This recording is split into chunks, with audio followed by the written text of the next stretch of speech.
The next question asked by Altaf Siddiqui from Mumbai. Is general insurance or life insurance halal? A similar question is asked by Umar Mukhtar from Kashmir. Can one insure one's house and shop? As you might be knowing that in Kashmir, there are regular encounters in which houses and shops are blown up. The question poses that is general insurance or life insurance permitted? Can the Muslims in Kashmir insure their house because it's blown up, etc.? Insurance per se is not haram. But because of the things associated with insurance, most of the time it's haram. The conventional insurance that we have, or the commercial insurance, the reason it's haram is because it has three criteria which are haram. Number one, the reason of ambiguity. Number two, it has an element of gambling. And number three is riba. In a conventional insurance, what happens? It may be a car insurance, it may be health insurance, it may be a car insurance, you may buy insurance of the car, and the full year nothing happens. So the owner of the company of the insurance gets the profit and you don't get, it's ambiguity. Or if an accident takes place, the company pays for the repair of the damage, it may be excessive. So you benefit and the company goes in loss, there's ambiguity. There's an element of gambling also. For example, take a life insurance, nothing happens to you. Or health insurance, take out a health insurance and nothing happens to you for the full year and yet you're paying. So scholars have clubbed these two categories together, ambiguity and gambling. This is one of the major reasons that insurance is haram. And the other reason is, the second or the third reason is that most of these conventional insurance companies, they keep the money in banks or they invest in money instruments which involves interest or riba. So based on these criteria, the conventional insurance is haram. But there is something like an Islamic insurance known as takaful. So if you take takaful, which is Islamic insurance, it is not a commercial insurance, it is more of a corporate insurance. In a conventional insurance or a commercial insurance, the owner of the company gets major of the profit. In a corporate insurance, the people, all of them are shareholders. So takaful reduces the ambiguity, reduces the element of gambling, or removes it completely. These people who are involved in takaful, they all are shareholders. And they give as though they're giving donation.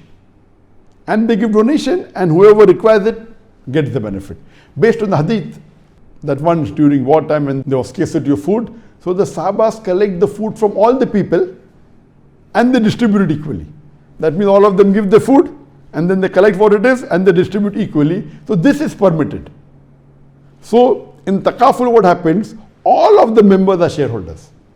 So just in case if no accident takes place, no one is sick, what happens? That money goes back to the shareholder. In the conventional insurance, if no one gets sick, who benefit? The owner. The commercial insurance, the one who owns the insurance benefits. Here, it goes back to the shareholder. So the element of ambiguity is reduced, the element of gambling is reduced, and it is more of helping each other based on the verse of the Quran of Surah Maida, chapter number 5, verse number 2, that help one another in bir and taqwa, in righteousness, in piety, and in virtue.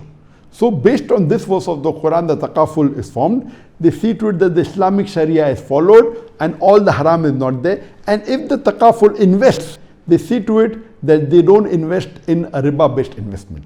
They invest in a Sharia-compliant investment. So the money that comes, they put in a Sharia-compliant, which is based on the principles of the Sharia.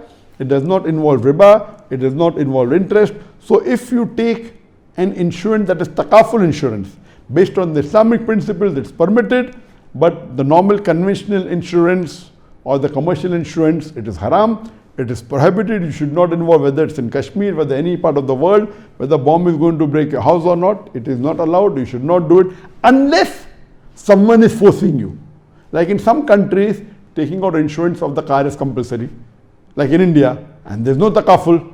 So what do? You take out a third party insurance, the minimum requirement is a third party, not a comprehensive insurance. So if there's no takaful in countries like India, you can take out a third party insurance, but don't take out a full comprehensive insurance. Full comprehensive insurance will have the element of ambiguity, will have the element of gambling, will have the element of riba. In a third party insurance, you don't benefit at all. If a third party sues you, then the company will pay on your behalf. So you're not benefiting. It's a small amount. So if someone is forcing you to take out an insurance, the company says health insurance, and you have no say of it, then even if it's a conventional insurance, somebody is forcing you, in that case it's permitted, but you voluntarily doing it, if someone is not forcing you, it is haram. However, if someone is forcing you and if takaful is there, take takaful. If it's not there, as a last resort, you can take the conventional insurance, but take the lowest category. Voluntary, if you are living in a Muslim country or a country which has the takaful and you want to take, that's permitted, but taking voluntary, intentionally, a conventional insurance, it is haram, but takaful based on the Islamic Sharia is permitted.